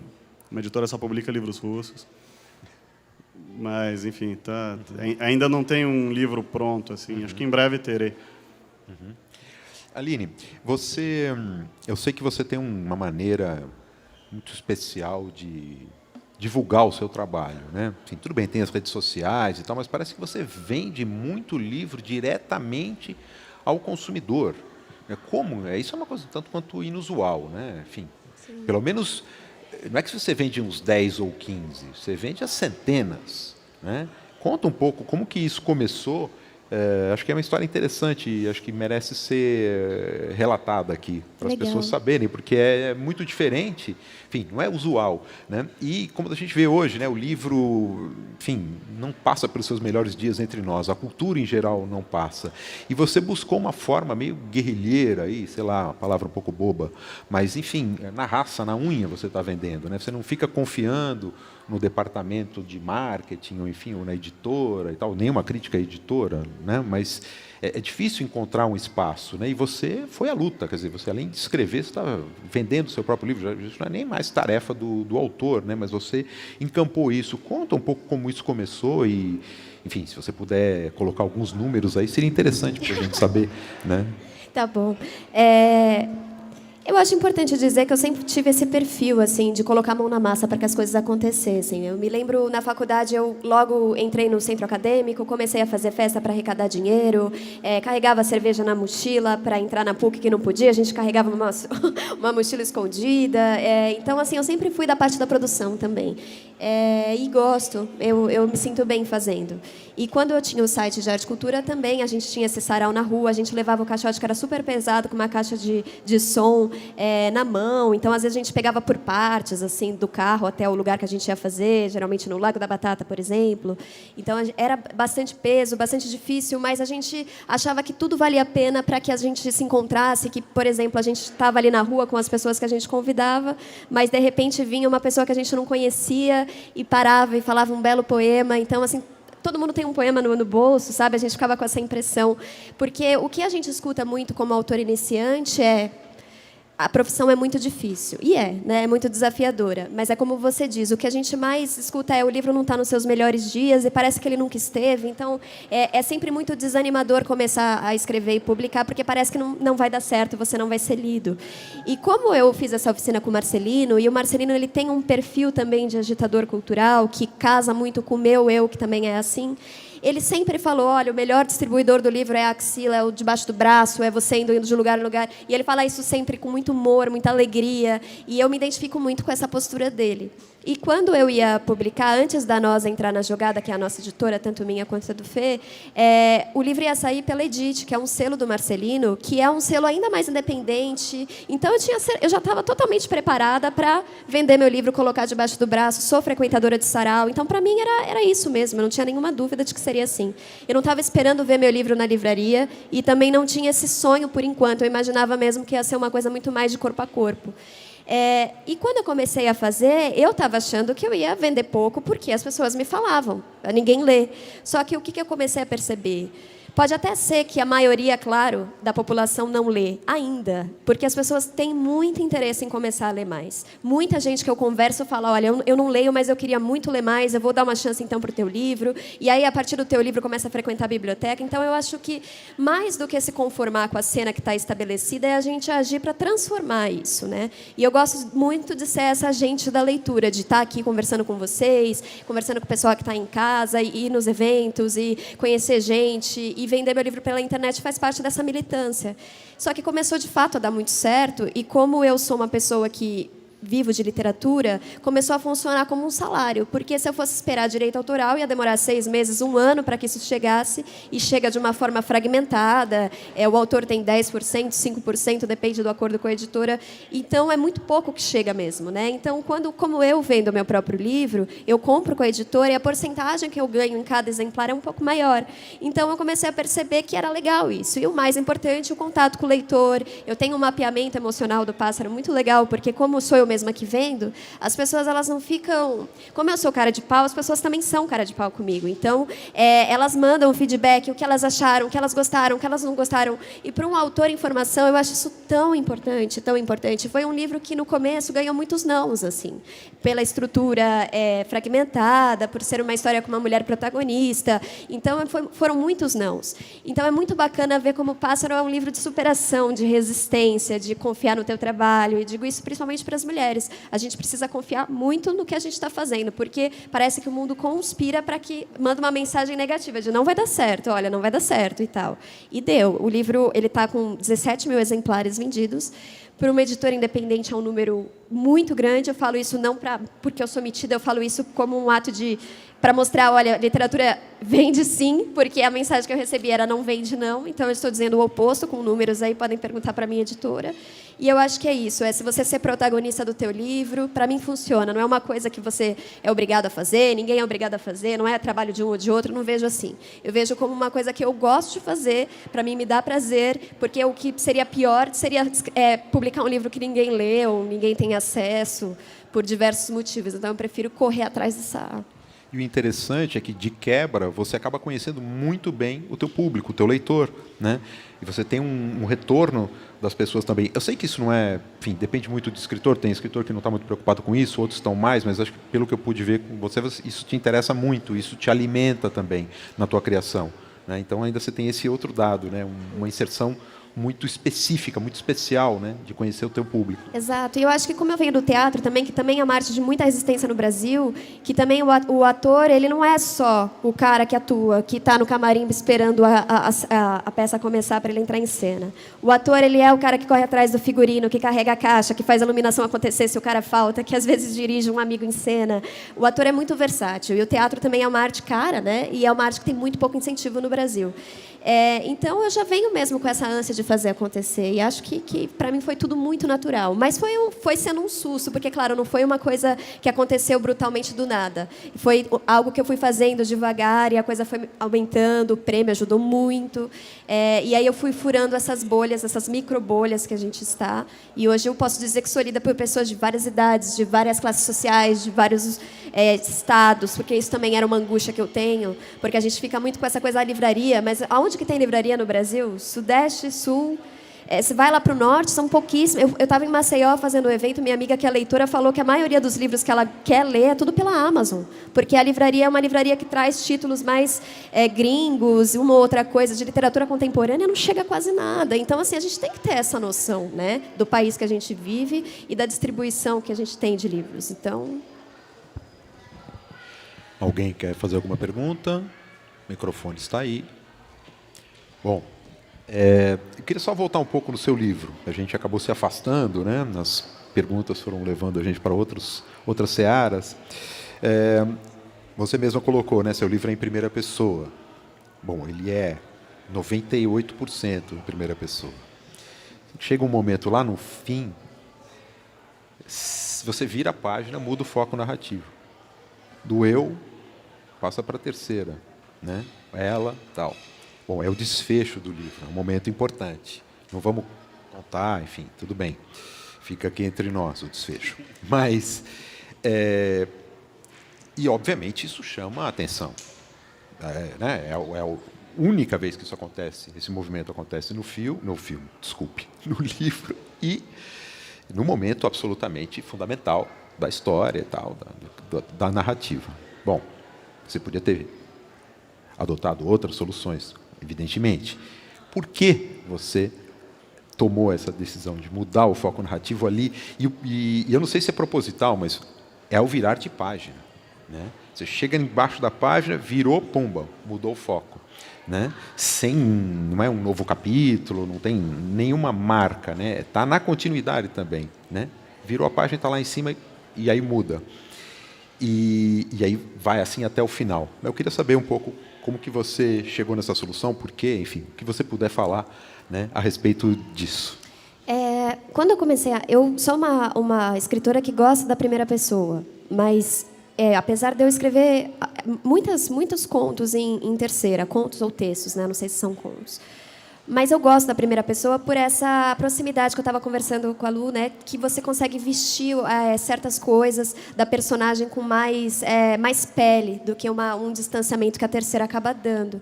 Mas narrar é sempre limitar. Quando você escolhe uma pessoa, você vai estar limitando. É uma escolha que sempre vai ter várias renúncias, como todas. Então, eu sei que quando eu narro uma história em primeira pessoa, nuances que eu já percebi como escritora, que eu adoraria dividir com o leitor, eu não posso, porque a personagem em cena talvez não tenha percebido, e eu não posso ultrapassar. Ela é ela que comanda, né? Então, não dando spoiler, mas quando ela para de narrar, é porque ela está impossibilitada de continuar. E eu sabia que a história não terminava ali. Então, eu pensei... O livro, essa terceira pessoa que entra, para mim, é o próprio livro se fechando. O livro pegando essa história e falando, vamos resolver então. Porque eu precisava muito de uma terceira pessoa para a cena final. É muito difícil não dar spoiler, fico falando meio... porque eu precisava mostrar como o livro, como você disse, ele tem saltos temporais, ele pula os tempos mortos, ele só foca nos momentos de perda da protagonista. Então, eu precisava mostrar de alguma forma, que eu tentei mostrar com a imagem final, que apesar de tudo isso, relações de afeto foram criadas. Ainda que ela não conseguiu ver, ainda que ela não teve... Ela não poderia dar isso, porque ela, tão fechada na dor que ela teve, ela não conseguiu olhar para os lados e não silenciar, de repente, dividir com outras pessoas o que estava acontecendo. Mas eu achei que, através dessa cena final, eu conseguia, de alguma forma, plantar uma semente no leitor de dizer, olha, aconteceram afetos que poderiam ter sido aprofundados de alguma forma. Isso existe, porque eu não queria que fosse o livro... Porque o livro é tão triste que eu queria que, de alguma forma, tivesse um pouco uma luz, assim, sabe? Alguma coisa assim, que fica muito na imagem final. Eu acho que é o máximo que eu posso falar sem spoiler, né? Não sei. Eu acho que é isso. Em cima do que você está falando, justamente, você falou de afetos e tal, né? O afeto ali é uma coisa complicada, né? Para dizer o mínimo, né? Pelas razões da personagem, não é culpa dela, não estamos aqui culpando. Mas a própria circunstância dela, de vida, enfim, tudo que acontece na vida dela, a gente vai entendendo o porquê. E, num certo momento, já bem adiantada a narrativa, entra um personagem. O livro tem alguns personagens, claro, né, com quem ela convive. O primeiro é o seu Luiz, a coleguinha de escola, os pais, enfim, na trajetória dela. Mas entra um personagem que, para mim, é o mais importante, obviamente depois da personagem principal sem nome, que é o vento. O vento não é o eole, né, o vento que sopra, é um cachorro.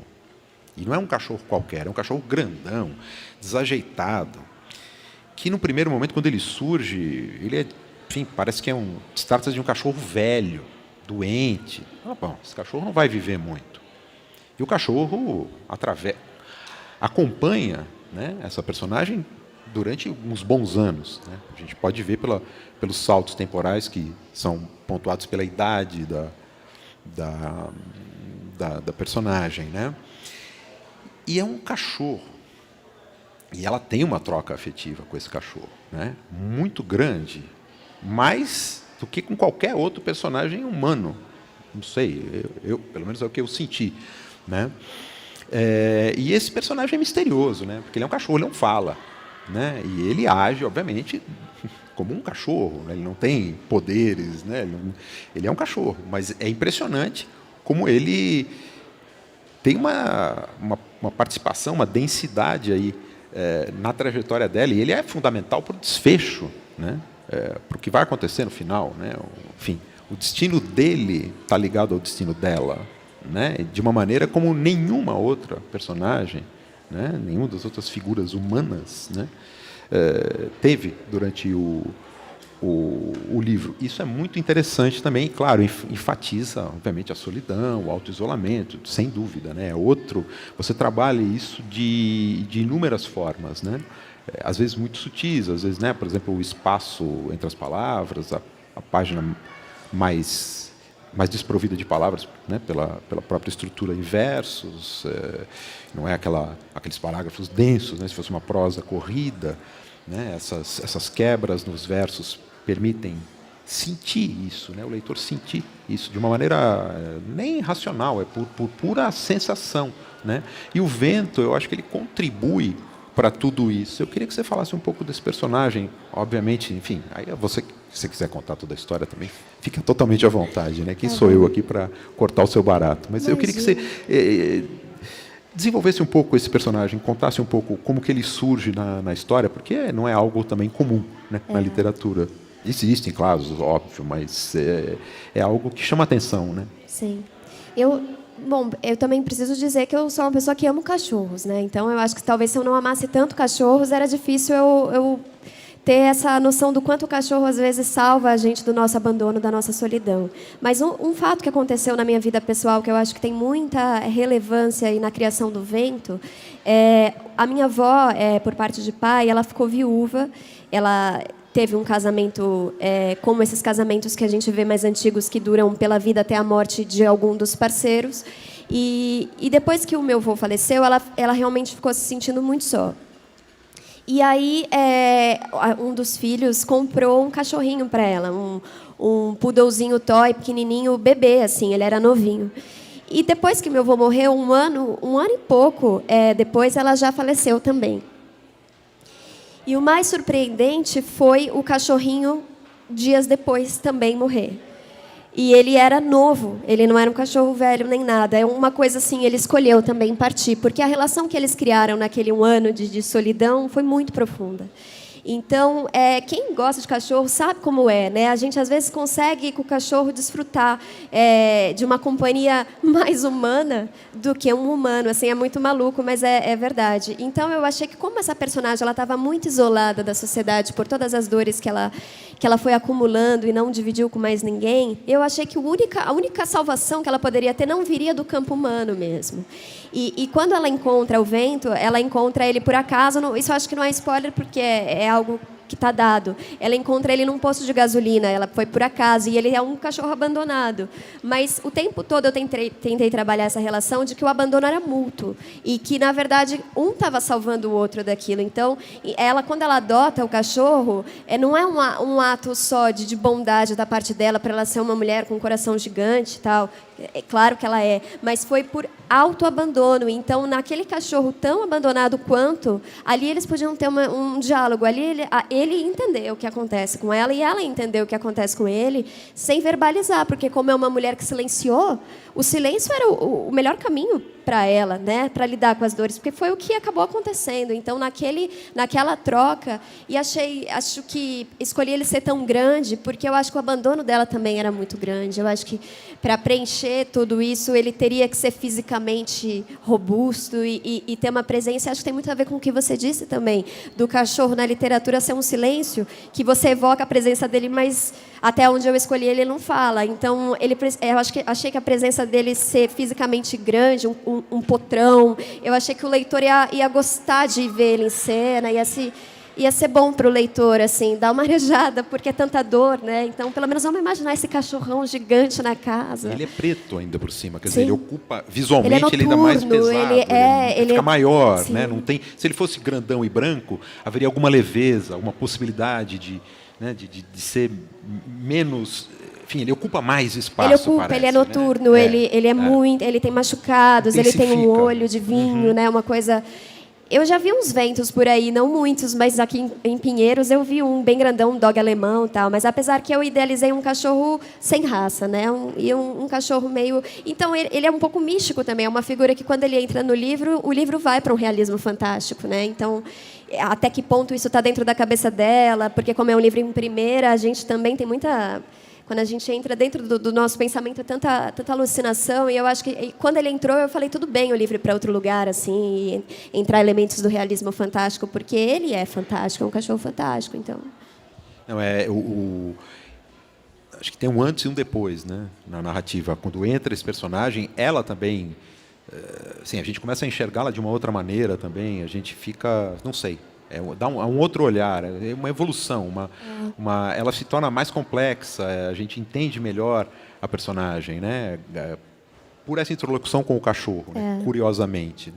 é verdade. Eu acho que também a solidão ela não faz bem para ninguém. Então, o fato dela não conseguir ter relação, estabelecer nenhuma relação com nada, e ela fica muito num casulo e o livro ser em primeira pessoa, são muitos desafios ali para narrar, porque é uma personagem que não está se abrindo como flor para nada. Então, quando entra um outro elemento que de fato consegue dialogar com a essência dela, então ela começa a mostrar um pouco mais da complexidade que ela tem, porque ela se fecha não por ela não ter afeto, não por ela não conseguir trocar, é porque ela é muita dor e ela vai acumulando isso. Mas não é porque não é uma mulher que não gostaria de ter uma troca bacana com o filho, com a Beth, com as pessoas que ela se com os pais, mas ela não consegue. Então, o que eu queria muito como autora é que a gente não julgasse essa personagem, apesar dela ter escolhido coisas que talvez não foram as melhores escolhas para ela mesma, que a gente acolhesse, porque muitas vezes é o que acontece, a gente não faz as melhores escolhas, porque a gente está preso nas dores e no acontecimento, no passado, enfim. Então, era isso. E é muito interessante que essa vou chamar de redenção, acho que seria demais, né? Mas, enfim, essa mudança na personagem, a gente perceber melhor a personagem, é o não verbal, né? Passa pelo não verbal, né? Porque a dificuldade justamente dela de estabelecer contato o contato, claro, o verbal é fundamental no contato, e ela tem muita dificuldade, né, nisso, né, em verbalizar. Então é um monólogo interior, ela verbaliza para ela, mas ela não verbaliza as coisas com os outros, ela não consegue criar essa relação. Claro, na tua maneira de colocar as coisas, por conta de todas essas dores, quer dizer, ela não consegue lidar, né? Ela não consegue superar aqueles traumas, todas essas violências a que ela foi submetida, né? Que são coisas que acontecem com todo mundo, né? Enfim, né? Não é nada assim, enfim, claro, são coisas fortes, mas são coisas humanas, né? No fim das contas, né? Não é nada assim muito esotérico, muito fora, né? São coisas que pertencem aí, infelizmente, né? À condição humana, ao cotidiano, né?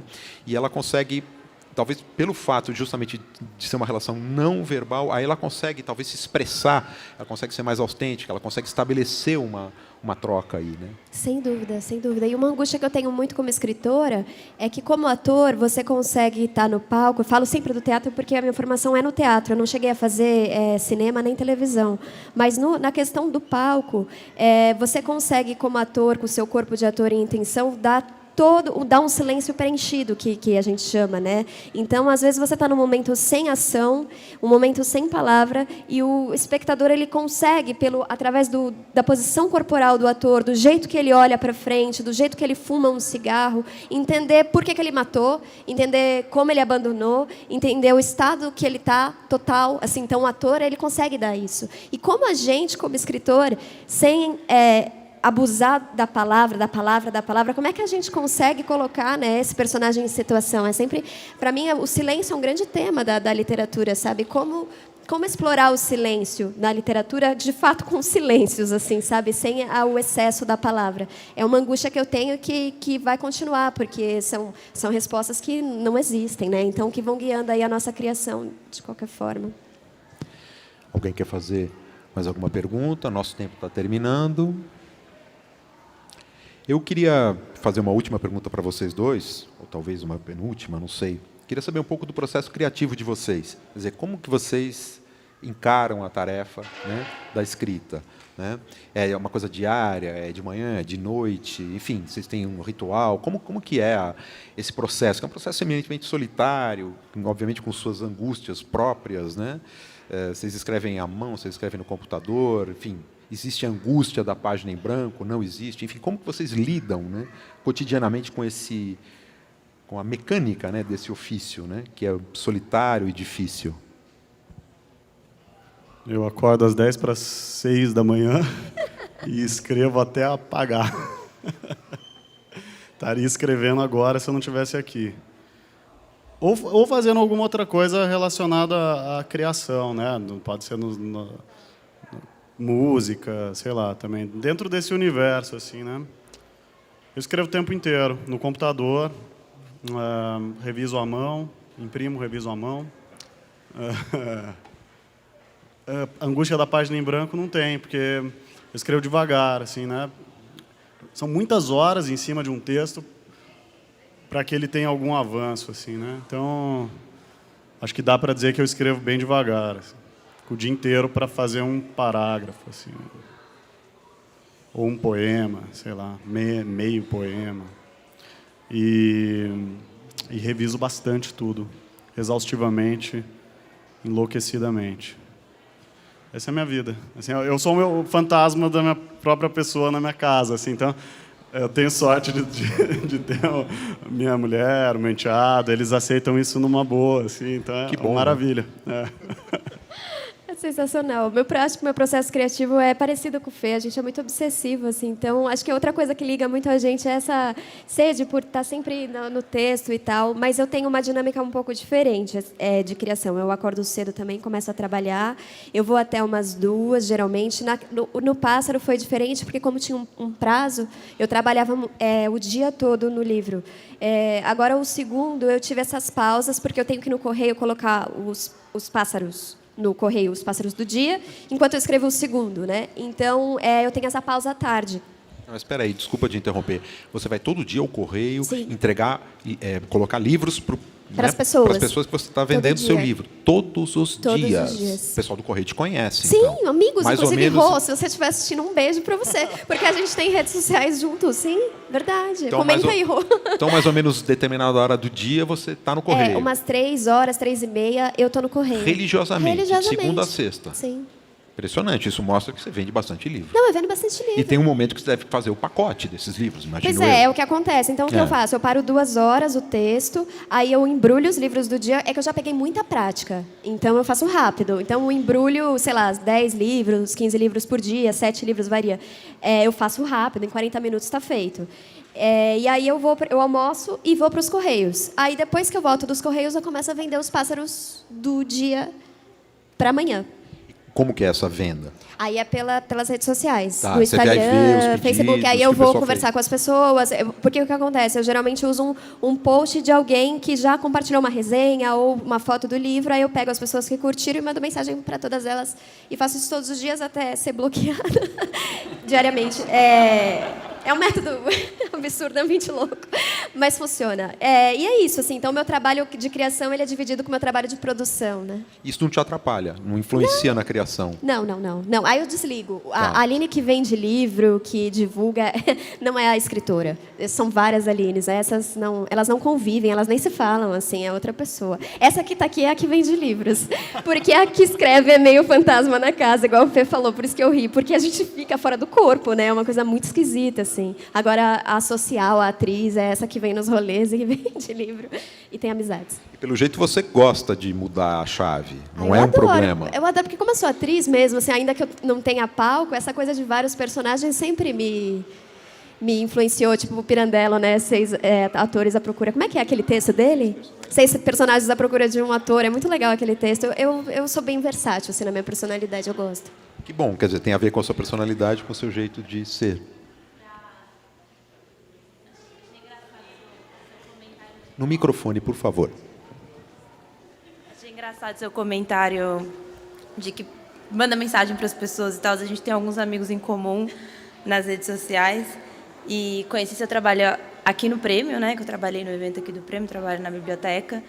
E estava mandando mensagem para algumas pessoas, abri o message, tem aquela caixa de spam, né? Você me mandou uma mensagem em 2018. Tá vendo?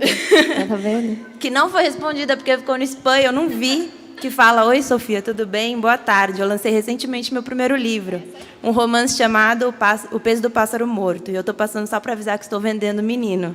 Se te interessar saber mais sobre, me diga. Um beijo. Essa é a mensagem. E aí, a partir desses encontros, eu vou vendendo, assim. E, inesperadamente, as pessoas querem saber mais, assim. Porque parece que a pessoa vai falar, vai catar banana, né? Mas as pessoas se interessam. É muito louco, assim. As pessoas falam, não, pode mandar uma resenha, assim, e aí vai indo. Aí você manda uma resenha. Manda a resenha. Aí se a pessoa se interessa, ela compra. Aí ela compra, é. Mas eu ganhei seu livro de presente, de Eu uma te dei? amiga. Ah, de não, uma amiga. de uma amiga. Uma Ah. amiga minha me deu o seu livro. Tá para ler ainda. Ai, que lindo. E tem isso também, olha só, comentando mais uma coisa, porque quando você vai desenvolver na rede de leitores, eles são tão legais que, por exemplo, eles têm um aniversário, eles compram teu livro porque sabe que vem com dedicatória, então você já tem sempre pessoas que voltam, é muito legal. Muito interessante, É muito legal bonito. mesmo. Bom, acho que temos a nossa última pergunta. Vamos lá, que o tempo está quase em cima. Aline, eu acho genial isso que você faz, mas daí eu tenho uma pergunta bem técnica. Você fala assim, então, minha conta é essa, deposita, eu te mando o livro, ou você encaminha assim para tipo uma loja virtual que você montou? Como que é? Dá para pagar com cartão? Não, eu faço direto. Então eu mando minha conta, eu tenho 2 contas, e aí eu mando as duas. A pessoa geralmente escolhe qual ela quer, se ela tem o banco ou não, e eu mando, a pessoa deposita e eu envio o livro. E é bem próximo mesmo, o WhatsApp, às vezes. Vai indo, mas é no corpo a corpo. Porque eu acho que se você mandar link, não sei o quê, eu acho que vai ficando mais disperso, sabe? Então é melhor um corpo a corpo mesmo. Porque o livro não é um pão que você precisa agora, porque senão você vai ficar com muita fome. Então é algo que as pessoas esquecem no meio de todo o turbilhão da internet, né? Entende?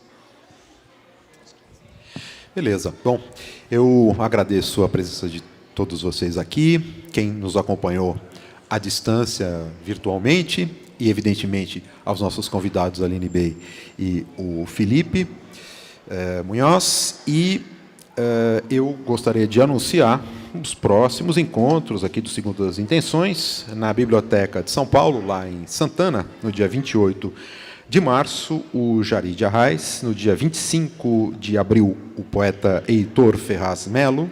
No dia 30 de maio, o Bernardo Eisenberg. E aqui, na Biblioteca do Parque Vila Lobos, no dia 4 de abril, o Humberto Werneck.